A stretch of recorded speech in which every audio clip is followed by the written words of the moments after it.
میرے دوستو، انسان کو کل عقل بھی مل جائے تو پھر بھی اللہ کی حکمت کا وہ احاطہ نہیں کر سکتا۔ رب کریم کو زیادہ پتہ ہے کہ ہمارے لیے کون سی چیز بہتر ہے اور کون سی چیز ہمارے لیے نقصان کا باعث ہے۔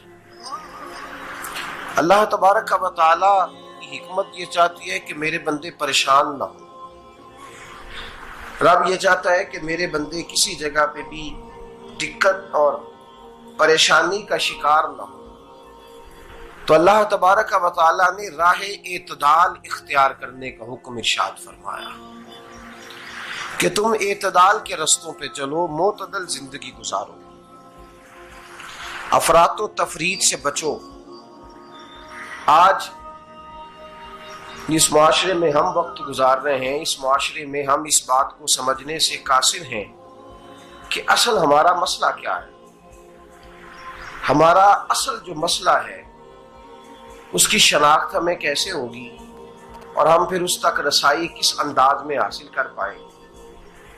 ہم ہمیشہ اپنی آمدن بڑھانے کے چکر میں رہتے ہیں،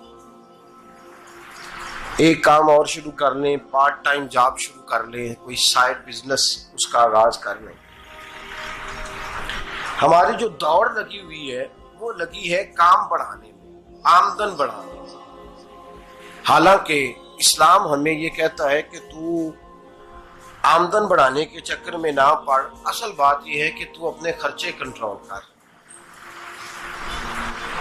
تنگ انسان وہ نہیں ہوتا جس کی آمدن تھوڑی ہوتی ہے، یہ توجہ کیجیے گا میری بات، یہ قیمتی بات ہے اور گفتگو ساری کا لب لباب ہے۔ تنگ بندہ وہ نہیں ہوتا جس کی آمدن تھوڑی ہوتی ہے، اصل پریشان وہ ہوتا ہے جس کے خرچے زیادہ ہوتے ہیں۔ اور ہمارا جو روزمرہ کا نقصان ہو رہا ہے نا، وہ آمدن کے معاملات میں نہیں ہو رہا۔ بنیادی نقص جو واقعہ ہو رہا ہے وہ یہ ہے کہ ہمارے اخراجات زیادہ ہیں، اور وہ اخراجات کسی اور نے نہیں بڑھائے، وہ خرچے ہم نے خود بڑھا لیے ہیں اور اب ہمیں اس کا نقصان بھگتنا پڑ رہا ہے۔ اور اگر آپ صحیح معنوں میں ٹٹولیں تو جو بہت امیر لوگ ہیں وہ تو ان خرچوں سے بچ گئے۔ میں نے بہت سارے ایسے ختمات میں شرکت کی ہے، میں بہت ساری ایسی جگہوں پہ گیا ہوں کہ جہاں لوگوں نے بڑا مختصر سا ختم دلایا ہے تو ہو گیا ہے ختم۔ ختم کے معاملے میں کب کسی نے پابندی لگائی ہے کہ اس میں 200 آدمی شریک ہوگا تو تب یہ سال ثواب صحیح ہو سکے گا؟ کون کہتا ہے؟ یا شادی کے موقع پر اگر سارے بہن بھائیوں کو نہ بلایا گیا تو میری شادی پایہ تکمیل تک نہیں پہنچے گی، اس میں برکت نہیں ہوگی، یہ کس نے فتویٰ دیا ہے؟ معتدل زندگی کا اسلام حکم دیتا ہے۔ میں پڑھ رہا تھا کہ ایک بہت بڑا صدر ہے، غالباً سوڈان کے صدر کی بات ہو رہی تھی، تو اپنے بیٹے کی بارات لے کے گیا تو 4 لوگ گئے ہیں بارات، اور 15 لوگوں کا اس نے اہتمام کیا اپنے گھر میں کھانا کھانے کا، تو کیا شادی ہو گئی کہ رک گئی؟ تو بھائی راگ الاپنا اس بات کا کہ بڑی پریشانی ہے، کوئی سائیڈ بزنس شروع کیا جائے فلان جگہ فلان جگہ فلان جگہ، تو اصل معاملہ یہ ہے کہ پہلے ایک بندہ کماتا ہے تو پھر بھی گھر ہی چلتا ہے، پھر بڑا بیٹا ساتھ شامل ہوتا ہے تو پھر بھی گھر ہی چلتا ہے، پھر منجلا بیٹا شامل ہوتا ہے تو پھر بھی گھر ہی چلتا ہے۔ جو رونا دادا جی رویا کرتے تھے کہ بڑی مصیبت ہے، بڑی مشکل ہے، گاؤں میں رہ اکیلے ہوتے تھے اور وہ 5 بچوں کو اور 4 بچیوں کو وہ پالتے تھے، تو جو وہاں پریشانی تھی وہی آج پریشانی شہر میں آ کر پڑھ لکھ کر موٹی تنخواہ لے کر وہی پریشانی ہمیں ہے۔ تو میں جس نتیجے پہ پہنچا ہوں اس کو پڑھ کے، قرآن مجید کی چند آیات کو دیکھ کر اور اس مفہوم کی جو حدیثیں کتب احادیث میں پائی جاتی ہیں اور ہمارے بزرگوں نے ہمیں جو مزاج اس حوالے سے دیا ہے، میں اس نتیجے پہ پہنچا ہوں کہ مسئلہ آمدن کا نہیں، مسئلہ خرچے کا ہے۔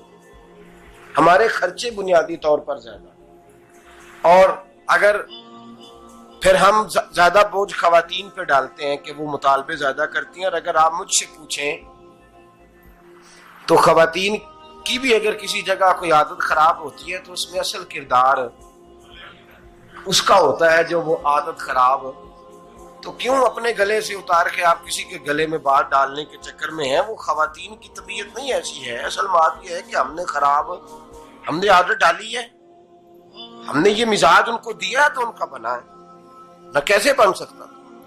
تو اعتدال جب تک زندگی میں نہیں ہوتا, پانی پیاس بجھاتا ہے لیکن ایک گلاس ہی ہو تو پیاس بجھاتا ہے, بالٹی کو منہ کو لگائے گا تو کپڑے بھگو دے گا اس کے. حالانکہ پانی بری چیز کا نام نعمت ہے نا بہت بڑی اللہ کی, لیکن پیالے میں ہی اچھا لگتا ہے. کوئی مٹکا منہ کو لگائے گا تو تانگ ہوگا, پیالہ ہی بہتر ہے اس کے لیے. تو میرے دوست, مٹکے سے بھی بعض اوقات کام چل جاتا ہے, لیکن اگر کوئی کہے نہیں مجھے دریا ہی چاہیے تو اس کا تو گھر بہ جائے گا, سارا گھر بہ جائے گا اس کا. ہمیں دریا قابو کرنے کا موڈ بنایا ہوا ہے تو اس سے گھر بہا کرتے ہیں, اس سے گھر بنا نہیں کرتے. گھر پیالے سے پانی پینے سے بنتا ہے. اگر تو دریا پہ قبضہ کرنے کا موڈ بنائے گا تو گھر بنے گا نہیں, گھر بہ جائے گا. آگ نہ ہو تو کھانا پک نہیں سکتا, لیکن ہلکی آنچ سے کھانا پکتا ہے, اور اگر آنچ تیز کر دی جائے تو. جی قرینے قیاس بات کر رہا ہوں, میں عقل سے ماورا نہیں کر رہا. قرینے قیاس سمجھانے کے لیے مثالیں دے رہا ہوں. ہلکی آنچ پہ کھانا پک جاتا ہے, اور آگ تیز ہو تو کھانا جل جاتا ہے. تو کھانا اتنی دیر کھانے کے قابل رہتا ہے جب تک وہ ہلکی آنچ پہ پکتا ہے. تو جتنی مرضی تو کہتا ہے نہیں میرا گزارے نہیں, آگ تیز ہونی چاہیے, تو میاں جل جائے گا, جل جائے گا. ہوا نہ ملے تو سانس نہیں آتی, ٹھیک ہے. آکسیجن نہ ہو تو سانس, ہوا نہ چلے تو گزارا نہیں ہوتا. لیکن اگر تیز چلے نا, اگر تیز چلے تو آندھی اور طوفان بن جائے تو چھتیں گرا دیتی ہے, جانیں لے لیتی ہے. ہم ہیں طوفان کے چکر میں, ہم ہیں دریا کے چکر میں, ہم ہیں بڑے لاؤ کے چکر میں. تو میاں ہلکی آنچ ہی اچھی ہے, یاد رکھ.